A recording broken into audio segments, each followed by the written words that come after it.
우리가 인생을 살아가는 동안에 삶을 대하는 태도는 각기 다르다라고 볼 수 있습니다.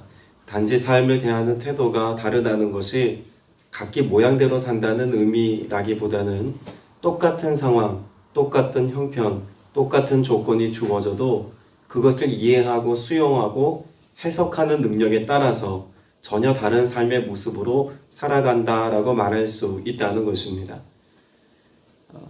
흔히 그런 이야기를 하지 않습니까? 물컵에 물이 반 정도 차 있는 것을 두고 어떤 사람은 물이 반이나 남았네 라고 말하는 사람이 있는가 하면 물이 반밖에 없네 라고 해석하는 경우가 있다는 이야기죠. 똑같은 조건인데 해석에 따라서 우리의 생각과 마음과 삶의 태도가 전혀 달라질 수 있다는 것입니다. 그만큼 우리 인생에 대한 해석, 또 우리 인생에 대한 분명한 분별을 가지고 살아가는 것은 단지 그 상황에 대한 이해이기만 한 것이 아니라 우리 삶 전체를 어떠한 방향으로 이끌고 가는지 매우 중요한 의미가 된다는 것입니다. 고대 사회에서 하나님이 혹은 신이 인간의 삶에 개입하는 방식은 여러 가지였습니다. 그 중에서도 가장 특별하게 여겼던 것이 있다면 꿈입니다. 그 꿈이 우리 인간의 삶에 하나님의 개입이라고 여겼던 것은 유대인들에게도 동일한 이해였는데 그 꿈에 대한 해석을 하는 자 혹은 그 해석을 바르게 하는 자를 통해서 하나님의 뜻이 이 땅 가운데 펼쳐진다라고 사람들은 믿었죠. 그래서 유대 사회에서 가장 특별한 위치에 있었던 사람들이 어떤 사람들입니까? 선지자, 예언자들이죠. 하나님이 꿈꾸게 하시거나 하나님이 환상 가운데 주신 메시지를 그 백성들로 해석하여 알게 하는 자, 바로 그런 위치에 있는 사람들이 하나님의 특별한 사역을 감당하는 사람들이었습니다. 우리는 애초에 요셉의 삶에 하나님이 그 인생에 역사하시는 방식을 나타내기 위한 몇 가지 키워드가 있다는 것을 우리는 이전 말씀들을 통해서 보았습니다. 그 중에서도 가장 대표적인 것이 있다면 옷이죠. 채색 옷 혹은 보디발의 집에서 그 아내의 손에 벗겨진 그런 종의 관리자로서의 마치 완장 같은 신분을 나타내는 옷, 이런 옷이라고 하는 매체가 요셉의 삶을 잘 보여주는 하나의 객관적인 자료가 되었습니다. 근데 그것보다도 더 직접적으로 요셉의 삶을 설명해주는 키워드가 있다면 다름 아닌 꿈입니다. 창세기 37장 말씀에 보면 요셉의 삶에 꿈 이야기가 먼저 등장하죠. 자, 우리가 먼저 생각해 볼 것은요, 꿈은 아까 말씀드렸던 것처럼 하나님이 인간의 삶에 개입하는 방식이고 또 그것을 통해서 하나님의 뜻을 나타낸다 라고 이해했습니다. 그러면 하나님으로부터 주어진 것이니 우리는 이 꿈을 어떻다라고 받아들일 수 있습니까? 선한 것, 좋은 것이라고 우리는 믿어야 하지 않겠습니까? 꿈을 꾼다는 것, 하나님이 메시지를 준다는 것은 우리 인간에게 특별한 선물이고 은혜입니다. 그런데 애초에 요셉의 삶에 드리워진 어둠의 삶의 그림자는 무엇 때문에 시작되었습니까?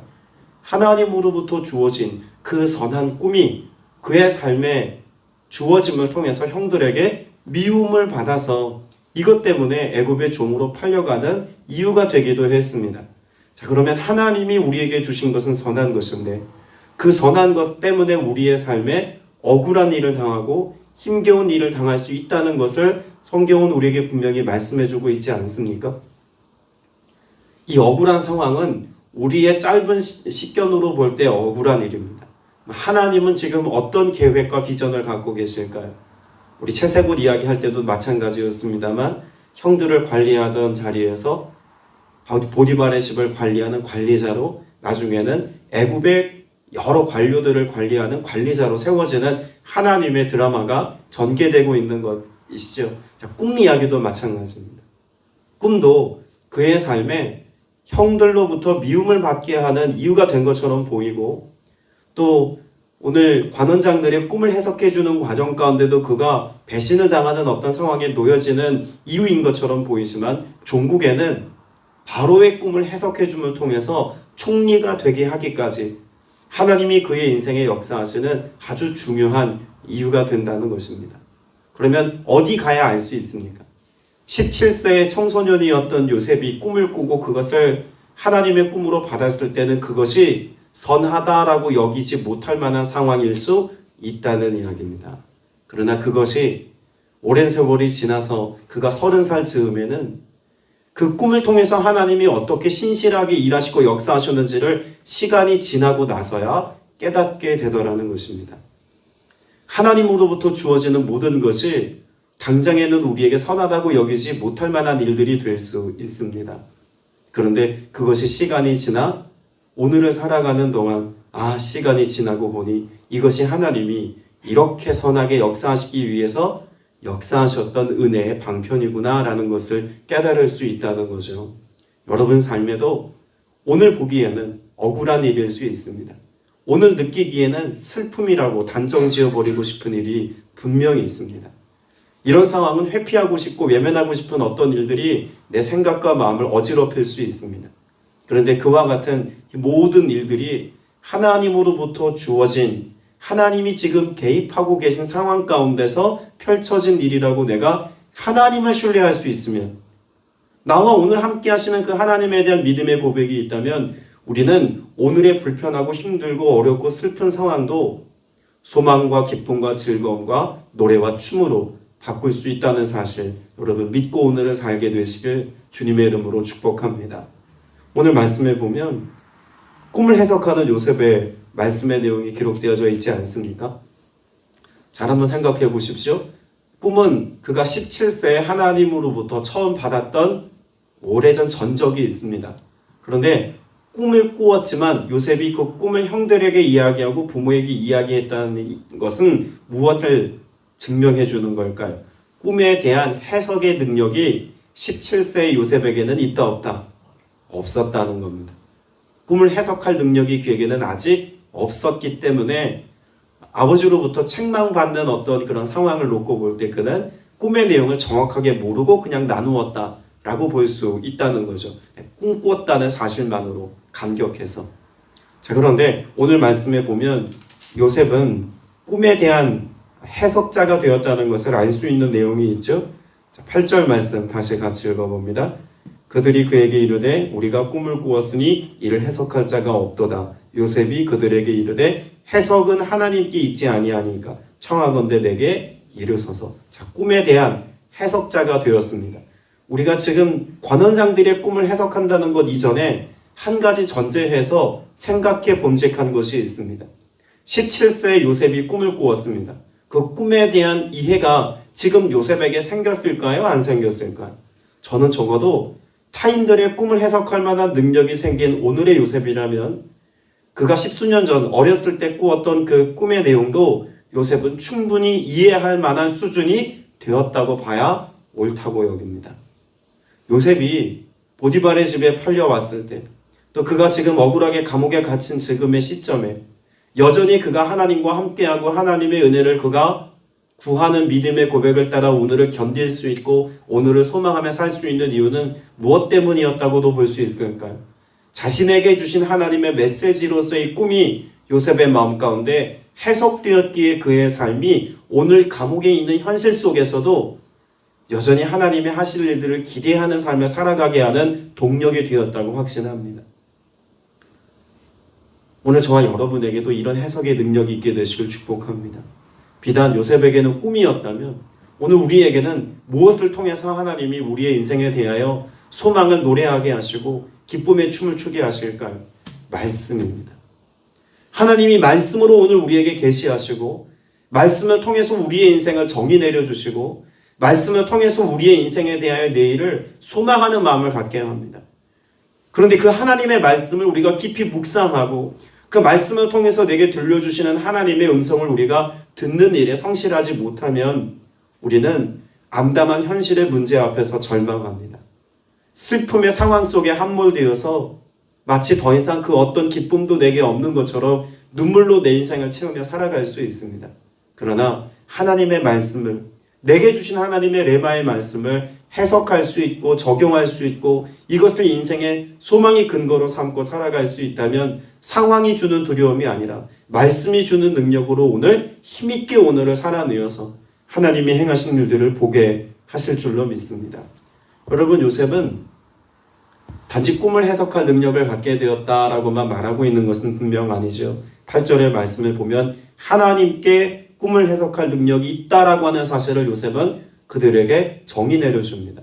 그러면 요셉 자신이 꿈을 해석하겠다는 겁니까? 하나님이 꿈을 해석해 주신다는 겁니까? 후자죠. 그러면 꿈을 해석하시는 하나님이 지금 요셉 나와 함께 하고 있다는 사실을 요셉은 믿었다는 것도 알 수 있습니다. 그러니까 감옥에 있지만 하나님이 여전히 나와 함께 하시기에 하나님께서 여러분의 꿈을 해석해 주실 겁니다 라고 말할 수 있다는 이야기입니다. 한번 상황을 놓고 생각해 보십시오. 아직 새파란 청년입니다. 종으로 팔려왔습니다. 그것도 강간 미수범으로 억울하게 누명을 썼는지 어쩐지 정확하게 알 수도 없는 청년 요셉을 생각해 본다면 요셉은 그 어떤 영향력도 미칠 수 없는 그런 자리에 있는 사람입니다. 그런데 요셉은 제일 먼저 무엇부터 살피냐면 7절 말씀에 보니까 그들의 얼굴에 있는 근심빛을 살핍니다. 자기 코가 석자인데 누구를 봅니까? 다른 사람의 마음을 지금 들여다보고 그들의 얼굴빛에 있는 근심의 문제를 볼 수 있는 마음의 여백이 있다는 것도 알 수가 있죠. 그리고 더불어서 그들의 삶의 문제를 해석해 주기까지 하나님께서 그에게 주신 능력과 달란트를 가지고 그들의 삶에 개입해서 선한 영향력을 끼치기까지 합니다. 여러분, 아무런 볼품없는 청년이 당시 애굽이라고 하는, 물론 보디발의 집에 감옥에 갇히기는 했지만 당대 최강대국입니다. 애굽의 최강대국에서 그것도 왕의 술 맡은 관원장, 떡 굽는 관원장이라고 하는 위치는요, 왕의 생명을 위협할 수 있는 가장 근거리에서 일을 하는 사람들이었기 때문에 왕의 신뢰를 받았던 권력자입니다. 그러니까 세계에서 가장 높은 권력과 힘과 명예를 가지고 있었던 사람, 그들의 삶에 하찮아 보이는 이 청년이 영향력을 끼치고 있다는 것을 우리는 그냥 지나칠 수 없습니다. 무엇이 그로 하여금 영향력 있는 삶을 살게 했을까요? 하나님이 함께 하시니. 하나님이 그로 하여금 세상을 해석하고 하나님이 세상을 보는 눈을 그에게 주어서 꿈에 대한 해석뿐만 아니라 삶에 대한 해석자의 능력을 가지고 살아가는 청년 요셉을 통해서 하나님은 많은 어려움을 겪는 이들의 삶에 근심빛을 해결하는 그런 도움 주는 자로서의 삶을 살게 하더라는 겁니다. 근심빛이 있다라고 하는 그 말은 정확한 의미로 보자면 원문의 의미에서 마음이 뒤집혔답니다. 정상적인 마음이 이렇게 있는데 이게 이렇게 뒤집혔다는 거죠. 그건 마음이 그만큼 죽을 것 같은 상태다라는 뜻입니다. 질식할 것 같은 상태, 죽을 것 같은 상태. 그러니까 신의 계시라고 생각한 꿈을 꾸었지만 이 관원장들은 해석할 자가 없기 때문에 지금 마음이 어떻다는 겁니까? 숨 막혀 죽을 것 같다는 이야기입니다. 근데 그 문제를 누가 풀어줍니까? 요셉이 풀어주고 마음을 제자리로 돌려놓죠. 그런 영향력을 가지고 살아가는 사람이 하나님과 함께하는 사람입니다. 근심하는 자 같으나, 절망하는 자 같으나, 죽은 것 같은 삶을 살아가는 자 같으나, 내 소유가 넉넉지 않아서 아무것도 가진 것 없는 자 같으나, 내 안에 계신 예수 그리스도를 통해서 우리는 세상에 복음을 전하고 진리를 선포해서 하나님의 꿈이, 하나님의 역사가 이 땅 가운데 어떻게 실현되어지고 있는가를 우리가 해석해 줄 수 있는 능력을 가진 삶을 여러분 잊지 않게 되시기를 바랍니다. 이것을 가지고 오늘 우리의 형편과 상황과는 상관없이 하나님의 일을 감당하는 믿음의 자녀로서의 삶을 살아야 할 줄로 믿습니다. 자, 오늘 말씀해 보면 결과는 우리가 잘 아는 내용이죠. 술 맡은 관원장은 복직하게 되고 떡 맡은 관원장은 결국 죽게 된다라고 하는 것을 요셉이 해석해 주었습니다. 그리고 그 결과가 어떻습니까? 22절에 보니까 요셉이 그들에게 해석함 같이 되었다라고 말합니다. 하나님의 뜻이, 하나님의 꿈의 해석이 그만큼 정확하고 신실하다는 것을 알 수가 있죠. 자, 그런데 23절 말씀을 볼게요. 같이 한번 읽어봅니다. 시작. 술 맡은 관원장이 요셉을 기억하지 못하고 그를 잊었더라. 여러분, 이것은요, 하나님께 대한 혹은 하나님의 일하심에 대한 세상의 방식을 잘 보여줍니다. 어떤 점에서 그런지 한번 들어보십시오. 기억하지 못하고 잊었더라. 여러분, 여기 기억하지 못하다라고 하는 말은 그야말로 기억을 하지 못한 겁니다. 그리고 뒤에 나오는 잊었더라는 것은 왜 기억하지 못했는지를 설명해주는 설명문입니다. 그럼 잊었더라라고 하는 이 히브리어가 어떤 의미를 갖고 있는 말일까요? 바이슈카 헤우라고 하는 히브리어를 쓰는데요. 이 말은 잊기로 작정했다라는 말입니다.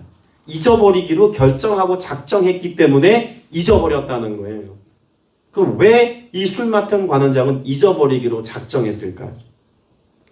요셉이 자신의 마음에 큰 위로가 되어주고 또 그 해석이 탁월하다는 것을 술 맡은 관원장도 알고 있었습니다. 자, 그러면 적어도 그가 가지고 있는 권력과 힘으로 요셉에게 도움 줄 수 있는 충분한 위치에 있는 사람이죠. 그런데 술 맡은 관원장이 하나 생각한 것이 있습니다. 이가 누구의 종이었습니까? 보디발의 종이죠. 보디발은 어떤 위치에 있는 사람입니까? 당시에 친위대장입니다. 가장 왕의 총애를 받고 있는 사람이 보디발이에요. 그런데 지금 요셉이 억울하게 갇혔는지 그런 어떤 형편과는 상관없이 어쨌든 보디발의 아내를 범하려다가 감옥에 들어와 있는 청년입니다. 내 눈앞에 있을 때는 도움이 되었고 내 꿈을 해석해 줄 때는 도움이 되었지만 만일 이 청년을 자유하게 해서 도움을 준다면 누구의 얼굴에 먹칠을 하게 되는 겁니까? 보디발의 얼굴에 먹칠하는 꼴이 됩니다. 그러니 무엇을 선택한 걸까요? 내가 요셉을 통해서 은혜를 입은 것보다는 내가 보디발과의 관계 안에서 이익을 빼앗길 것에 대한 계산이 있었던 겁니다. 그러니 내 이익을 위해서 내가 은혜 받은 것은 잊어버리기로 작정했다는 겁니다. 이게 세상의 방식이에요. 당장 내 눈앞에 있는 어떤 사람이 내게 선을 행했어요. 그런데 선을 행한 그 사람이 당장 내게 도움이 되는 위치에 있는 사람이라면 과거에 내게 은혜 베풀었던 것을 기억하려고 합니다. 그런데 지금 내 눈앞에 있는 사람이 과거에 어떤 은혜를 내게 베풀었어도 지금 내게 아무런 유익이 되지 않는 사람이라면 과거에 베풀었던 은혜는 잊어버려도 괜찮은 것으로 여기며 살아가는 것이 인간의 본성입니다. 어떤 사람이 나빠서가 아니라 권력을 운영하는 48가지 법칙이라는 책이 있습니다. 거기서 인간관계를 아주 잘 규명해 놓은 그런 책의 내용이 있는데 거기에도 보면 똑같은 해석을 합니다. 이건 인간의 보편적인 삶의 양식이라는 거예요. 누가 더 악하고 누가 선해서가 아니라 누구나 그렇다는 겁니다. 당장 내 눈앞에 있는 사람이 도움이 되는지 안 되는지 이게 중요하다는 거죠. 그럼 우리는 어떤 방식으로 살아야 합니까? 이게 세상의 방식이라면 우리는 거꾸로의 삶을 살 수 있어야 합니다. 당장 내 눈앞에 도움이 되지 않아도 당장 오늘 내게 유익이 되지 않아도 하나님의 마음이 있고 하나님의 사랑이 있으면 그에게 하나님의 뜻을 나타내고 도움을 주고 섬길 수 있는 주님의 마음을 가진 자로서의 삶을 오늘 살아야 한다는 것을 성경이 가르쳐주고 있죠. 요셉이 그렇지 않습니까? 애초에 요셉이 그 관원장들의 꿈을 해석해 주는 것이 사실 뭘 바랬기 때문은 아닙니다. 내용상 보면 그에게 내 은혜를 좀 기억해달라고 이야기는 하지만 그러나 이걸 바라고 꿈을 해석해 주었던 것은 애초에 아님을 알 수가 있죠. 오늘 여러분이 어떤 삶의 태도를 가지고 사시겠습니까? 하나님이 우리에게 위임해 주신 사명자로서의 삶을 또 하나님이 내게 맡겨주신 은사와 그 모든 것들을 가지고 사랑과 정의와 하나님의 뜻을 실현하는 삶을 사시겠습니까? 당장 내 눈앞에 있는 실리를 따라서 사람을 평가하고 재단해서 이익이 되는지를 또 그렇지 않은지를 따져서 대하시겠습니까? 하나님은 우리의 삶에 그 하나님의 역사하심을 드러내는 도구로서 세상의 방식과 다르게 살아가기를 원하시는 줄로 믿습니다. 말씀을 맺으면서 오늘 이 모든 일들 가운데 결국 누가 드러나는지를 우리는 보아야 합니다. 요셉이 드러났을까요? 하나님이 드러났을까요? 저는 이 말씀 속에서 우리가 굳이 1절부터 23절까지 말씀을 다 읽은 이유는요. 이 40장 전체를 통해서 드러나고 있는 것은 요셉이 아니라는 사실을 우리가 봐야 하기 때문에 그렇습니다. 요셉은 억울해요. 그리고 지금 오늘 23절 말씀만 보더라도 요셉은 그에게 배신당한 거나 마찬가지입니다. 애초에 형들에게 원망을 사서 그는 억울한 일을 당했고 보디발의 아내로부터 거짓된 정보와 거짓된 진술을 통해서 감옥에 갇혔고 그가 선을 베풀었지만 의도적인 그런 배신을 당하는 요셉의 삶은 억울한 것 투성입니다. 슬픔 투성이에요. 그와 같은 요셉의 삶을 생각하면 우리의 마음까지 답답해지죠. 그러나 결국 이 모든 과정들이 어디로 종결지어진다는 것을 우리는 알고 있지 않습니까? 가장 적당한 때, 가장 합당한 때 애굽의 총리가 되게 하는 하나님의 선한 역사를 봅니다. 지금 오늘 40장의 요셉은요, 대략 27에서 28살입니다.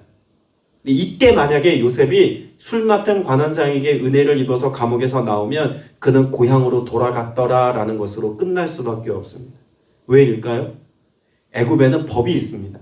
총리가 될 수 있는 법의 조건을 보면 만 30세가 되어야 최소한 조건을 갖춘 총리의 자리에 오를 수 있다는 현행법이 있었습니다. 그게 당시 애굽이 가지고 있었던 법안이에요.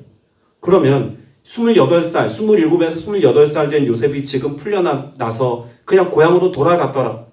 여러분, 이것은 그의 삶의 은혜라고 말할 수 있지만 하나님의 드라마틱한 지금까지의 경영과는 상관없는 일이지 않습니까?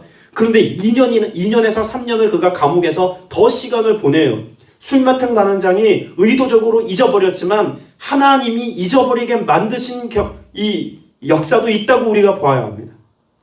왜냐하면 하나님의 계획은 요셉이 총리가 되는 데 있었기 때문에 그래요. 여러분, 우리의 삶에 오늘 이해되지 않는 삶을 살 수 있습니다. 왜 내가 사람과의 관계하면서 이렇게 억울한 일을 당하지? 왜 내가 이렇게 슬픔 가운데 살아야만 하지?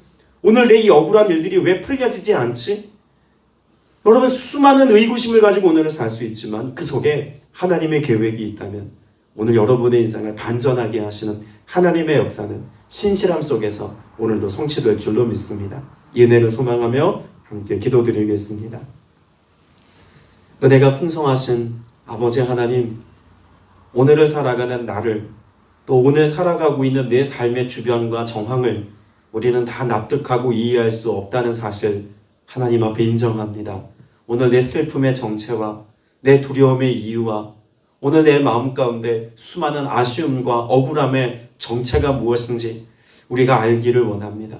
그 모든 것이 하나님 앞에 드러나는 줄로 믿사오니 하나님, 우리의 마음과 생각을 살피셔서 진정한 위로자 되시는 하나님의 위로가 있게 하여 주옵소서.